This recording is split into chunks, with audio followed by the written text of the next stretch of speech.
So yesterday we talked about the 6 trig functions for the quadrantal angles. What's a quadrantal angle? One that terminates where? One that terminates on the x or y axis, right? The two of them were always undefined. What's the reciprocal of D and E? 0, good. And then 2 of them were 0, and then the other 2 were some type of 1, plus or minus 1. Then we looked at the 6 trig ratios for your 30 degree and your 60 degree, which are really the exact same numbers, but because it's the same triangle flipped, we have to know which one's which. So remember, for a 30-degree angle, is the triangle wider or taller? It's wider. So which should be bigger, the sine or the cosine? Cosine measures the width, and sine measures the height. So for a 30-degree angle, the cosine is the square root of 3 over 2, and the sine, the y, the height is 1 over 2. Okay? But for the 60-degree angle, the triangle is now taller than it is wide, so the sine is bigger. The sine is the square root of 3 over 2, and the width is the cosine, which is 1 over 2. Got it? All right. Now we're looking at your 45, 45, 90. So let's look at the 45, 45, 90.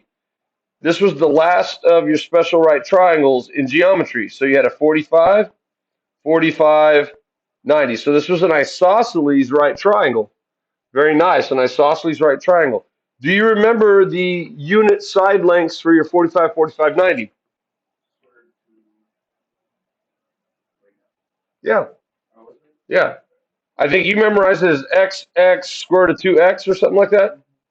And if we just let x equal 1, which is our unit length, we get 1, 1, square root of 2. This one, if you assign the smallest side length 1, there's 2 small side lengths. You can actually find the third side by the Pythagorean theorem. You can't do that with your 30, 60, 90. You have to know both sides, 2 of the 3 sides. But here you just need to know one side because it's isosceles. So 1, 1, square root of 2. All right, so the hypotenuse, remember, is the radius. And we want to scale that down to what? To fit on the unit circle. 1. So I'm going to divide this by the square root of 2. I'm going to divide this by the square root of 2. I'm going to divide that by the square root of 2. And we get a smaller 45, 45, 90 triangle. We get a smaller 45, 45, 90 triangle that has a 1 right here.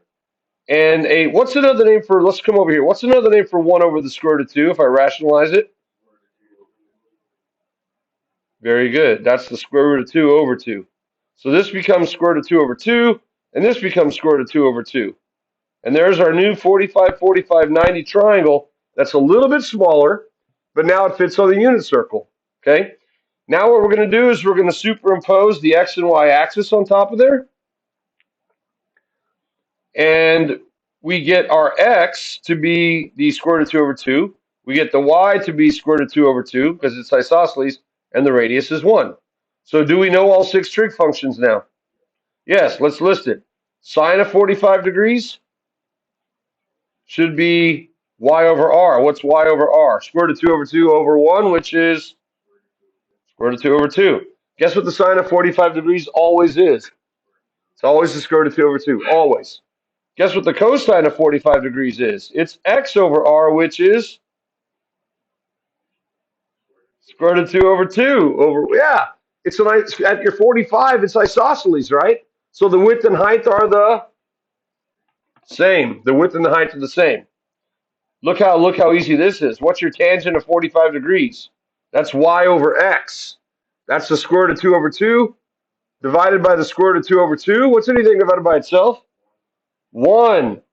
The tangent of 45 degrees is 1. Awesome. Now, let's walk out and do the reciprocal partners. What would be the reciprocal of sine? Cosecant. So what would be the reciprocal of square root of 2 over 2? What was it? No, 1 over the square root of 2 is the same as square root of 2 over 2. Well, we don't want to have a complex fraction. If these are both the same, if these are the same, bless you, if those are actually the same, and I want to find the reciprocal of one of those, meaning I want to flip it, which one's easier to flip if I don't want radicals in the denominator, the first one or the second one? The first one. So what do you get when you flip 1 over the square root of 2? You just get square root of 2. You just get square root of 2. Yeah, now you can flip this one if you want. Look what happens. If you flip it, you get 2 over the square root of 2, which when you re-rationalize it, you get 2 square root of 2 over 2, and the 2's divide out. So you end up with square root of 2. So let's just talk about this real quickly because this is also important. The reciprocal of the square root of 2 over 2 is what? Square root of 2. Memorize that. It'll make the unit circle a lot easier. The reciprocal of the square root of 2 over 2 is just the square root of 2. Okay, so let's work out now what's the reciprocal of cosine? That's secant. So what's secant of 45 degrees?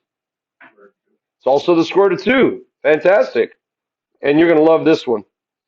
If tangent of 45 is 1, what's the reciprocal of cotangent of 45?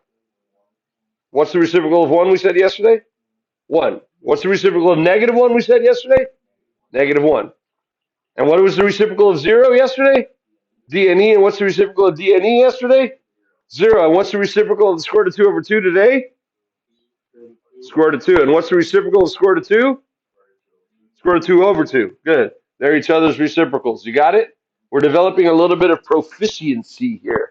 All right, so those are always going to be the values. Those are always going to be the values. So let's just take a peek at the unit circle here.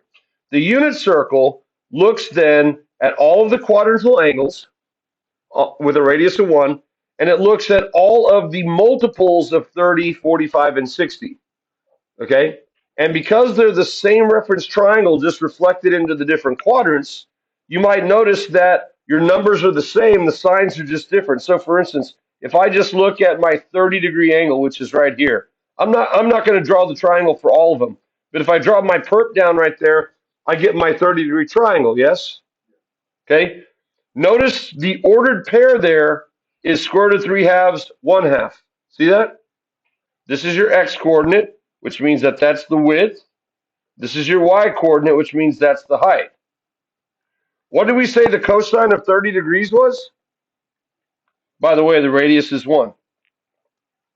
What was the cosine of 30 degrees? Square root of 3 over 2. It's x over r, which is square root of 3 halves over 1. What was the sine of 30 degrees? 1 over 2.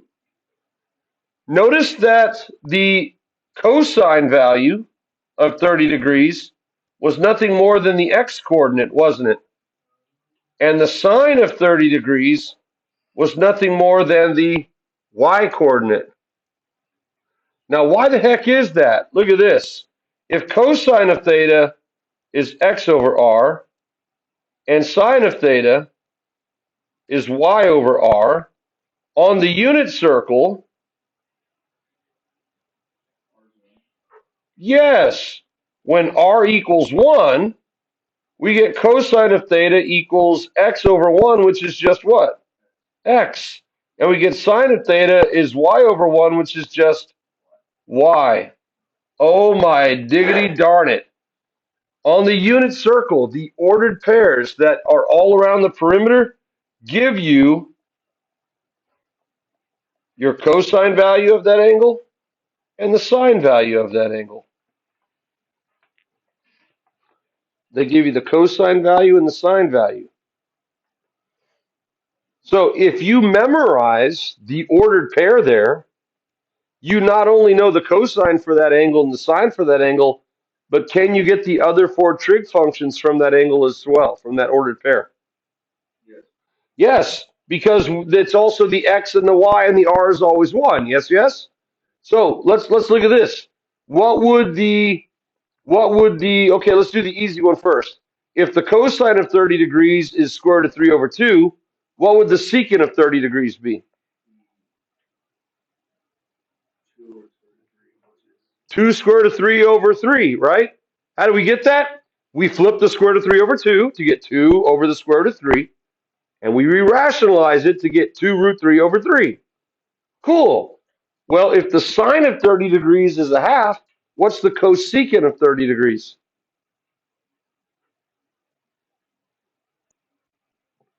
If the sine of 30 degrees is a half, what's the cosecant of 30? 2. It's just the reciprocal of the y coordinate, yes?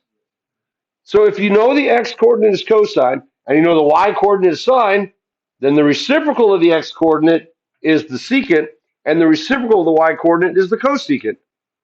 Now there's only 2 more left to find, right? And they do require a little bit of finagling. What would be the tangent of 30 degrees? We talked about it yesterday, but can we get it from the ordered pair? Tangent's y over x, isn't it?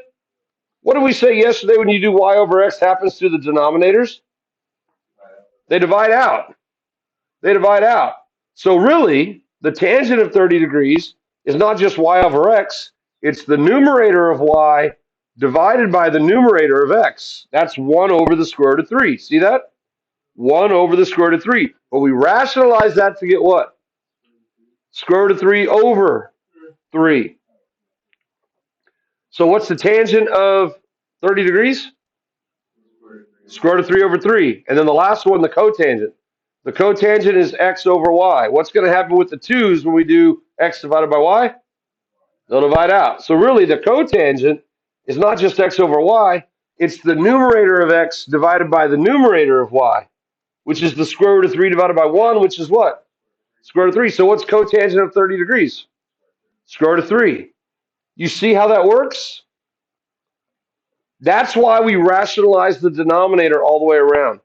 We rationalize the denominator all the way around so that we end up with 2's in our denominator for every ordered pair. Not square root of 2's, nothing like that. Not a 2 in one case and a square root of 2 in the other. If we make the denominators all 2's, then when we do the tangent and cotangent, they always divide out. Fantastic. Let's look at pi fourths real quickly based on the ordered pair. What would the cosine of pi fourths be? Square root of 2 over 2. That's the x coordinate. Yeah, yeah?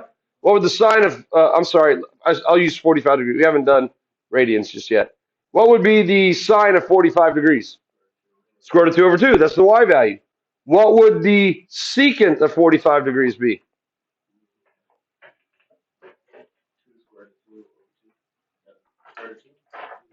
Square root of 2, right? It would be the reciprocal of the square root of 2 over 2, which we already established today is what? What is the reciprocal of the square root of 2 over 2? Just the square root of 2. It helps if you memorize that so you don't have to flip it. Because a lot of times what people do is they do flip it. They'll flip it and they'll get 2 square root of 2 over 2 and they'll report this as an answer and they don't divide out the 2's and I'm not going to count it right because it's not simplified. So what's the reciprocal of the square root of 2 over 2? Just the square root of 2. That is right. What is, no, you're good. What's the cosecant of 45 degrees? Square root of 2. Good. What's the tangent of 45 degrees? 1. That's y over x, right? They're the same. What's cotangent of 45 degrees? 1. It's x divided by y. They're the same. We just did all 6 for 45, didn't we? That wasn't that bad. Let's do it for 60 degrees. What's the cosine of 60 degrees? 1/2. What's the sine of 60 degrees? Square root of 3/2. It's the y coordinate. Let's do the easy ones first. What's the secant of 60 degrees? 2. It's the reciprocal of cosine. 2. What is the cosecant of 60 degrees?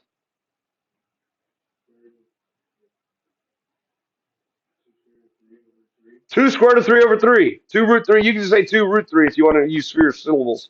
2 root 3 over 3. Very good. That's the reciprocal of square root of 3 over 2 rationalized. Muy bien, good. All right. Tangent and cotangent always require a little bit of work. But for tangent and cotangent, the 2's are always going to divide out. Yeah, yeah. So what's tangent of 60 degrees? What? Tangent's y over x. So it's really the numerator of y over the numerator of x, just the square root of 3. Right? It's square root of 3 divided by 1. Cool. What would the cotangent of 60 degrees be? Square root of 3 over 3. Because that's 1 over the square root of 3, and then you rationalize. You got it? All right, let's go back to the quadrantal angles. What is notice that's the ordered pair 1, 0. What's the cosine? What's the cosine of 0 degrees?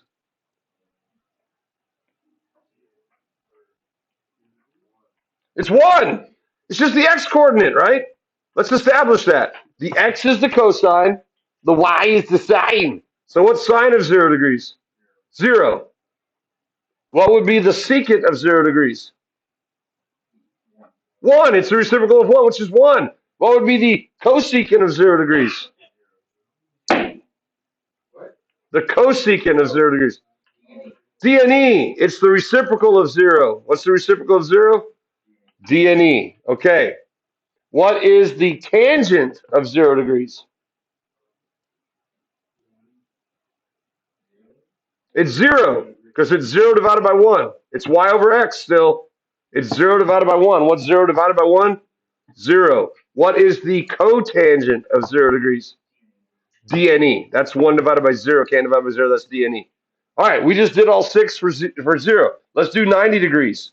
The ordered pair up there is 0, 1. If you know the x and y, you got all 6, don't you? If you know the x and y, you know all 6 trig functions because the radius is 1. All right, what is the cosine of 90 degrees? 0. What's the sine of 90 degrees? 1. What is the secant of 90 degrees? dne. What is the cosecant of 90 degrees? 1. What is the tangent of 90 degrees? No. I thought you were going to hit it perfectly. Tangent of 90 degrees is y over x. That's 1 over 0, which is dne. And what's the cotangent of 90 degrees? That's 0. 0 divided by 1 is 0. No. Bottom is dne. On top is 0. All right. So if you know the first quadrant, like we just did, we just went through all 5 of those angles, and we did all 6 trig functions for all 5. If you know the first quadrant, the second, third, and fourth quadrant are easy because it's just negatives or positives of the same number, depending on where we live, right? So if you know in quadrant 2, x is negative and y is positive, well, if x is negative, cosine is going to be negative. Yeah. And if y is positive, sine is going to be positive. Same numbers, though. If you're in quadrant 3 where x and y are both negative, then cosine and sine are both negative. Yeah. And if you're in quadrant 4 where x is positive and sine is negative, cosine is going to be positive and sine is going to be negative. Same numbers, just different signs, okay? All right, let's practice a little bit more with the first quadrant, but let's see if we could do it in radians now, okay? We're going to shift to radians. 0 degrees is 0 radians, 30 degrees is pi 6, 45 degrees is pi fourths, 60 degrees is pi thirds, and 90 degrees is pi halves. Okay, let's just do some random ones here. What is the cosecant of pi halves? Cosecant of pi halves.